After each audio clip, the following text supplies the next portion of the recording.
Hello बच्चों, मैं राकेश कुमार एक बार फिर आपके चैनल में आपके नए टॉपिक के साथ हाजिर हुआ हूं। देखो, हमारे पास जितने भी टॉपिक्स बच्चे बताते हैं कि हमें इस टॉपिक के बारे में बताइए सर, तो वो मैं आपको लगभग सारी चीजें बताता हूं और आपकी मैं कमेंट का भी इंतजार करता हूं कि आप हमें नए टॉपिक की बात करें। कुछ बच्चे ये भी बोले थे कि सर हमें ये टॉपिक हमें समझ में नहीं आया, इसको दोबारा रिपीट कीजिए, तो उस पर भी चर्चा करूंगा मैं। लेसन नंबर जो 1 है आपका, जिसे कहते हैं केमिस्ट्री का बिलियन। केमिस्ट्री के इस लेसन नंबर 1 में बिलियन में आप जानते हैं कि मोस्ट इंपोर्टेंट टॉपिक मैंने लगभग सारे आपको बता दी थी, कौन से टॉपिक याद करने हैं, कौन से आपको ज्यादा महत्वपूर्ण है और कौन से आपको हर बार एग्जाम में पूछे जाते हैं। इस बार एक बार बच्चे ने बोला था कि इसके न्यूमेरिकल जो है बहुत ज्यादा पूछे जाते हैं। हाँ, मैं ये भी बात को मैं भी कहूंगा कि लेसन नंबर 1 जो आपका बिलियन है, इसमें न्यूमेरिकल 100% आता है और वो कौन सा आता है इस पर भी चर्चा हम करेंगे। देखो, मैं कुछ टॉपिक बता रहा हूं लेसन नंबर 1 के। जो हमारा लेसन नंबर 1 है जिसे हम कहते हैं बिलियन।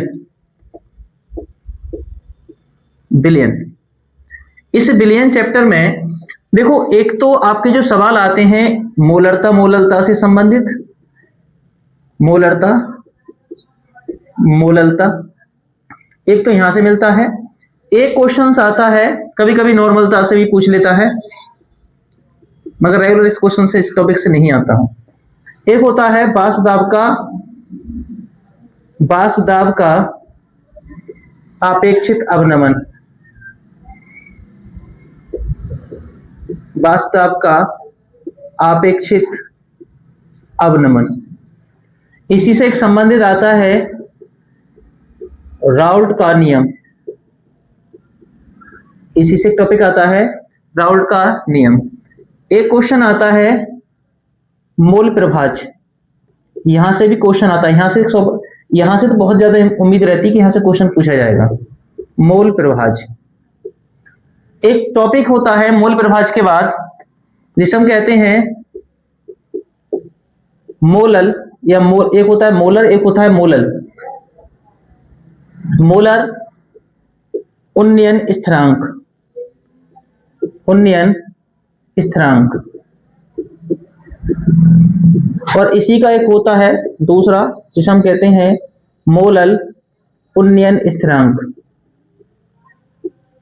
उन्नयन स्थिरांक।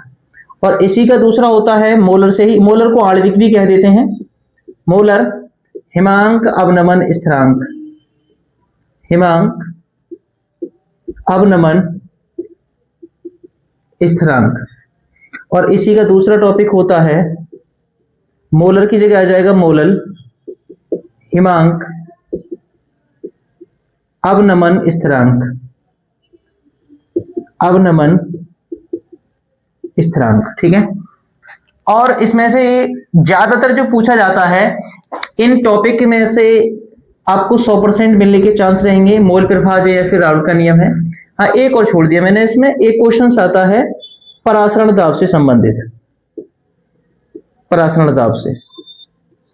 अब आज मैं इन टॉपिक पे ये चर्चा करूंगा कि ये टॉपिक के फॉर्मूले क्या होते हैं, इनकी डेफिनेशंस क्या होती है, इन पर टिप्पणी आती है तो हम कैसे लिखते हैं। ओके, इस पे न्यूमेरिकल पे भी चर्चा करेंगे। पहले इन टॉपिक को बारे में जान लेते हैं। आपको जब भी न्यूमेरिकल्स देखने को मिलेगा वो इन्हीं से मिलेगा। अब देखो, न्यूमेरिकल्स भी कैसे पूछा जाता है। देखो, अगर आपने कोई भी टॉपिक पढ़ा तो जाहिर सी बात है अपने आप में उसकी कोई डेफिनेशंस भी होती है, ये भी बताती कि बताइए क्या होता है। जैसे क्वेश्चन पेपर में आया था पिछली बार कि क्वथनांक का उन्नयन क्या होता है, क्वथनांक का उन्नयन क्या है समझाइए। फिर उसके बाद एक न्यूमेरिकल दे दिया कि इतने विलय को इतने विलायक में घोला जाता है तो इसका क्या बोलते हैं, उन्नयन या अवनमन स्थिरांक की गणना कीजिए। तो इस प्रकार से क्वेश्चन भी पूछा जाता है। तो आप इस बात से बिल्कुल बेफिक्र रहें कि सर क्वेश्चंस क्या होगा। मैं अभी दोनों चीजें बात करूंगा आज के लिए, ठीक है। नहीं, देखो पहली बात तो मोलरता और मोललता की बात करते हैं। मोलरता क्या होती है और मोललता क्या होती है। नॉर्मलता से क्वेश्चंस कम आता है। देखो, मोलरता क्या होती है, अगर हम किसी विलय के मोलों की संख्या को, किसी विलय के मोलों की संख्या को बिलियन के सापेक्ष लेते हैं, किसके, बिलियन के, या भी कह सकते हैं किसी बिलियन के 1 लीटर में उपस्थित विलय के मोलों की संख्या को ही हम क्या कहते हैं, मोलरता कहते हैं। जैसे मोलरता का फार्मूला हो जाता है N/V, वो भी किसमें, लीटर में, या फिर 1000 से गुणा कर देंगे।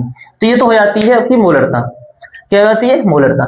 अगर मोलरता की ही बात करें तो मोलरता को कहते हैं कि किसी विलायक के 1 किलोग्राम में उपस्थित, किसी विलायक के 1 किलोग्राम कह दें या फिर 1000 ग्राम कह दें, तो किसी विलायक के 1000 ग्राम में उपस्थित विलय के मोलों की संख्या को ही हम कहते हैं मोललता। तो इसमें लिखेंगे N अपॉन कैपिटल W, यानी कि वो भी किलोग्राम।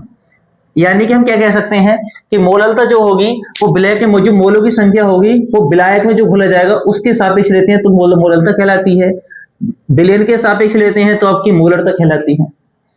नॉर्मलता क्या होती है? नॉर्मलता कहते हैं कि अगर हम किसी विलायक के, किसी विलयन के 1 लीटर में उपस्थित विलय के तुल्यांकी अणुभार की संख्या को, तुल्यांकी भार की संख्या को क्या कहते हैं? उसकी हम नॉर्मलता कहते हैं। तो उसमें क्या निकालेंगे हम? उसके यहाँ पर हम मोलों की संख्या नहीं देखेंगे, हम ग्राम तुल्यांक की संख्या देखेंगे। क्या देखेंगे? ग्राम तुल्यांकों की संख्या। और ग्राम तुल्यांकों की संख्या कैसे निकालते हैं? उसके भार को उसके अणुभार की जगह भाग करने की बजाय हम किससे भाग करते हैं? उसके तुल्यांकी भार से। ठीक है? नहीं, तुल्यांकी भार की जो आपके जो तुल्यांकी भार की संख्या निकालते हैं वो कैसे निकालते हैं? W बटे तुल्यांकी भार। तो उसमें निकालते हैं आपकी नॉर्मलता। ठीक है? नहीं, बाष्प दाब का अपेक्षित अवनमन क्या होता है? बाष्प दाब का अपेक्षित अवनमन होता है, अब हमने माना कि विलायक का जो बाष्प दाब है वो P है, और जैसे ही हमने विलयन मिलाया तो विलयन के बाष्प जो वो हो गया PS। तो बाष्प दाब का इसमें P में से PS घटा दें तो ये तो कहलाता है अवनमन। जाहिर सी बात है, विलायक का बाष्प दाब ज्यादा होगा, उसमें कोई विलय पदार्थ मिलाया तो विलय पदार्थ मिलाने पर उसमें क्या होगा? उसका बाष्प दाब कम हो जाता है। तो जो कम हो रहा है उसी को हम कहते हैं अवनमन। ये छोटी सी बात है। क्या अगर किसी बाष्प दाब में कहें या ताप में कहें वृद्धि होती है तो कहते हैं उन्नयन, और कमी होती है तो बोलते हैं उसको हम अवनमन। ठीक है? दूसरी बात ये होती है कि इसमें आपेक्षित पूछा है तो सापेक्षित या अपेक्षित कह सकते हैं, तो इसको बोलेंगे किसके सापेक्ष लेंगे? सर हम विलायक के सापेक्ष ही लेंगे हम। तो इसको हम कहते हैं बाष्प दाब का आपेक्षित अवनमन। क्या कहते हैं? आपेक्षित अवनमन। जो ग्राम अणुओं की संख्या जो होती है, ग्राम अणुओं की संख्या को निकालते हैं। ग्राम अणु की संख्या N बराबर होता है W बटे M, यानी कि भार बटे अणुभार। अगर हम विलय और विलायक के दोनों के मूल प्रभाज निकाले तो विलयन में उपस्थित मूलों, जो विलयन में उपस्थित मूलों की संख्या जो होगी वो होगी N upon N plus N, और हम जिसका ही मूल प्रभाज निकालते हैं उसी को ऊपर रखेंगे और ये क्या निकल जाता है? आपका मूल प्रभाज। क्या निकलता है आपका? मूल प्रभाज। दोबारा सुनेंगे इस चीज के लिए, मूल प्रभाज के लिए। मूल प्रभाज क्या होता है? विलयन में उपस्थित कुल मोलों की संख्या का विलय में उपस्थित मोलों की संख्या या विलायक में उपस्थित कुल मोलों की संख्या के अनुपात को ही हम क्या कहते हैं? मोल प्रभाज कहते हैं या मूल अंश कहते हैं। जैसे कि विलयन में उपस्थित मोलों की संख्या N प्लस N, यहाँ पर N क्या है? विलय की संख्या, कैपिटल N क्या है? विलायक की संख्या। इसको हम A और B करके भी मान सकते हैं कि विलय A का और B का दोनों का मूल प्रभाज निकालो या दोनों के मोलों की संख्या निकालो। तो विलयन में जो होंगे वो N प्लस N और विलय का कितना हो जाएगा? N। तो ये हो जाएगा N upon N plus N। तो इसी को हम कहते हैं मोल प्रभाज या मूल अंश। अब आता है, अब राउल्ट के लिए मैंने नहीं बताया, वो इसलिए नहीं बताया, देखो अगर जाहिर सी बात है राउल्ट ने एक बात देखी थी क्या, कि जो बाष्प दाब का अपेक्षित अवनमन है वो मोल प्रभाज के क्या होता है? बराबर होता है। क्या होता है? बराबर होता है। तो हम इसको लिख सकते हैं P minus PS upon P, यानी इन दोनों को बराबर कर दो, बराबर N upon N plus N। और यही क्या होता है? राउल्ट का नियम। क्या देखा था राउल्ट ने कि जो विलय में उपस्थित बाष्प दाब का अपेक्षित अवनमन है, विलयन का बाष्प दाब का अपेक्षित अवनमन है, विलय के मोल प्रभाज के क्या होता है? बराबर होता है। मूल प्रभाज के क्या होता है? बराबर होता है। क्लियर है? दूसरी चीज, मोलर उन्नयन स्थिरांक और मोलल उन्नयन स्थिरांक क्या होते हैं? दोनों की बात कर देता हूं। इतना याद रखना, अगर मोलर कहता है तो हम कहते हैं 100 और मोलल कहता है तो हम कहते हैं 1000। कहने का मतलब यह है, क्या परिभाषा होगी सर इसकी? मोलर उन्नयन स्थिरांक क्या होता है? जब किसी विलायक में किसी अवाष्पशील पदार्थ के 1 ग्राम अणु को घोला जाता है तो उसके जो क्वथनांक में जो उन्नयन होता है उसी को हम कहते हैं, क्या कहते हैं उसको? मोलर उन्नयन स्थिरांक। अगर हम कहते हैं किसी विलायक के 1000 ग्राम में विलय के 1 ग्राम अणु को घोला जाता है तो उसके जो क्वथनांक में उन्नयन होता है उसे हम कहते हैं मोलल उन्नयन स्थिरांक। आई होप कि इतनी बात आपको समझ में आ गई होगी। फार्मूला क्या होता है? फार्मूला होता है m बराबर 100 गुणा k गुणा small w delta t capital W। यहां पर मैं जो इस्तेमाल करता हूं स्मॉल w विलय के भार के लिए, कैपिटल W विलायक के भार के लिए। क्लियर है? अब कंडीशन क्या होती है, सुने जरा इस बात के लिए। कंडीशन क्या होती है, अगर यहां पर कहता है 100 है तो आप समझ जाना कि मोलर उन्नयन स्थिरांक है। अगर कहता है मोलर तो मोलर की जगह क्या हो जाएगा 1000 और इसको बोलेंगे हम केबी। तो ये किसके लिए हो जाएगा, मोलर के लिए। क्लियर है। सेम कंडीशन आपकी मोलर हिमांक अवनमन के लिए और सेम कंडीशन मोलर हिमांक अवनमन के लिए। मैंने बोला कि अगर कहते हैं कि हिमांक में कमी हो रही है तो हिमांक का अवनमन, हिमांक में वृद्धि हो रही है तो कहते हैं हिमांक का, अच्छा दोनों ही जगह अवनमन लिख दिया, हाँ सही है। अगर हिमांक में, अगर मोलर हिमांक का मतलब होता है कि विलायक के 1000 ग्राम में घोला जाए विलय के मोलों की संख्या को, तो उसके क्वथनांक सॉरी उसके हिमांक में जो कमी होती है उसको तो हम कहते हैं मोलर हिमांक अवनमन स्थिरांक। और अगर विलय के 1 ग्राम अणु को विलायक के 100 ग्राम अणु में घोला जाता है तो क्या बोलते हैं उसको हम मोलर हिमांक अवनमन स्थिरांक। इसका भी सेम डेफिनेशन यही रहेगी। इसका फॉर्मूला जो रहेगा m बराबर 100, 100 लगाएंगे तो मोलर के लिए, 1000 लगाएंगे तो मोलर के लिए, K गुणा W अपॉन डेल्टा T गुणा कैपिटल W। ठीक है। तो अगर हम मोलर के लिए लिखना चाहें तो 100 की जगह इतना हो जाएगा 1000, इसको लिखेंगे हम KF से। क्लियर है। तो इसको बोलते हैं हम मोलर हिमांक अवनमन स्थिरांक, किसके लिए, KF के लिए। ठीक है। इसको हम KF से रिप्रेजेंट करते हैं।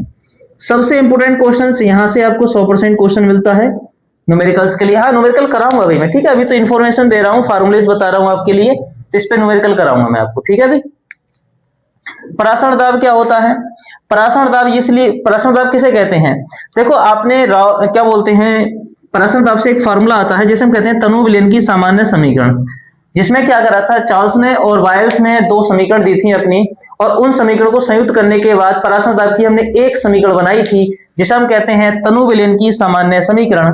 और तनु विलयन की सामान्य समीकरण जो होती है वो होती है पीवी बराबर NST, या आर स्थिरांक को इस्तेमाल कर सकते हैं इसमें, या फिर इसको हम लिख सकते हैं P बराबर N अपॉन V ST। अब N अपॉन V जो होता है, N अपॉन V जो बराबर होता है वो किसके होता है, C के, यानी कि सांद्रण C के बराबर होता है। तो इसको लिख सकते हैं हम क्या, P बराबर CST। तो इस पे से हम देखो, आपको एक बात बता दूं आपके लिए, या तो 100% क्वेश्चन यहां से आएगा, यहां से, यहां से, या फिर यहां से। इन 3 टॉपिक से 100% आपको एग्जाम में क्वेश्चन देखने को मिलेगा, 100%। ठीक है। तो आपके जितने भी टॉपिक थे, एक और आता है जिसे हम कहते हैं हेनरी का नियम, वहां से क्वेश्चंस बहुत कम बनता है, बहुत कम, इतना इंपॉर्टेंट नहीं। अगर हम इंपॉर्टेंट की बात करें तो ये है, ठीक है। और बाकी तो पूरा चैप्टर ही बड़ा है, जिसको टॉप करना है, जिसको कहते हैं कि भाई मुझे नहीं 70 में से 70 मार्क्स चाहिए, तो भाई उसके लिए तो खुली किताब है भाई, सारे टॉपिक्स हैं। मैं और कहूंगा और टॉपिक बता दूंगा, वो सारे आराम से तरीके से समझ करके याद कर लें, सारे क्वेश्चंस आपको मिल जाएंगे उसमें से। ठीक है। तो ये तो कुछ उनके लिए है जो कहते हैं सर इतना बता दो हमें कि जो हम उसको आसानी से पास कर सकें। तो ये जो आपको लिखवाया ये बहुत बेहतर तरीके से लिखाया है मैंने आपके लिए, और बहुत ही इसमें सारे फार्मूलेज हैं, सारे फार्मूले बड़ा व्यवस्थित तरीके से मैंने लिखे हैं इसमें। और एक काम और करें इसके लिए, मैं अभी इसके न्यूमेरिकल कराऊंगा, इस क्लास में नहीं, अगली क्लास में कराऊंगा मैं, ठीक है। वो तुम्हें नेक्स्ट वीडियो मिल जाएगी आपके लिए, इसमें से न्यूमेरिकल जितने भी हैं। और आप मुझे जरूर बता देना कि इसमें से कौन सा न्यूमेरिकल से जो आपको बहुत बेस्ट लगा और आपको कौन सा इसमें इंपोर्टेंट लगा, ठीक है। नहीं बाकी मैंने इंपोर्टेंट बताई दी आपको कौन सा आता है, आपसे बता दिए क्वेश्चन आपसे आते हैं या नहीं आते हैं। ठीक है। चैनल को सब्सक्राइब करें, लाइक करें, मिलते हैं नेक्स्ट वीडियो में।